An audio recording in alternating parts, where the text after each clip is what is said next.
This is potentially a two-piece project. This sump pump discharge line, which is 1.5 inches, goes out and drains onto the yard out there. There's a little pop-up assembly, and it drains down the hill and creates ice on the sidewalk. So they asked how much it would cost to take it and reroute it over here along this to this sump pump discharge line. Now the difference is this is 1.25 inches, that one's 1.5 inches. So down here, this is a Zoller battery backup combo kit. 1.5 inch discharge line that somebody has reduced to 1.25 inches because that was the original pipe passing through.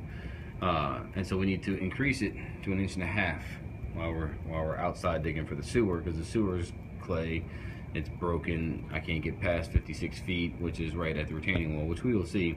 But we need to core drill the house right here, open it up, pass the sleeve through, seal it, connect these two pipes together so that they drain out in the 3-inch drainage system that we have outside. Now as we come back around here, obviously this is our point of entry for here. That pipe is about 25, going to be about 25 to 30 feet long, plus the discharge line off the sump pump, another 6 feet or so, and then come outside. Now I'll point to you where the discharge line is on this hill that they stalled. It's right there. So that will be not in use anymore. The sewer comes over here, comes out the house right here. It's cast iron right at that point. It turns into the clay pipe right here. It's broken and shifted. It runs down this hill. You can kind of see my mark way down there. The last mark is right by the wall, which I can't get past because it's broken and collapsed and full of roots. We need to hand dig a spot right here. It's 7 feet deep, 6 feet 8 inches.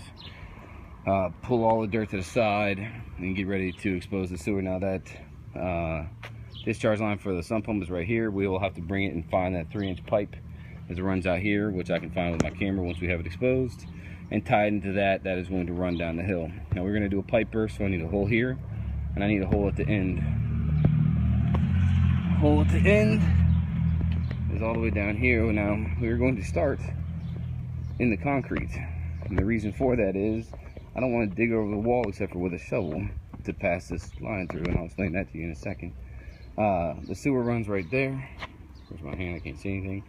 Well, so we'll end up having to take out this pad or maybe 2 pads of concrete here and tunneling underneath and finding the sewer. From here we can pipe burst and pull the pipe down, or pull the pipe up the hill, just depending on what we got here. Now the end of responsibility is right here on this water meter, so this is where everything ends. Now there's a 3-inch discharge line for that sump pump, and it is right in here, right there.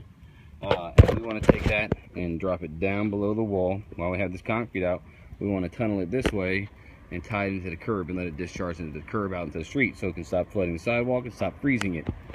We would do all that while we have the sewer being replaced, because it will save them money. So the price I give you for the storm drain is going to be for while we were replacing the sewer only.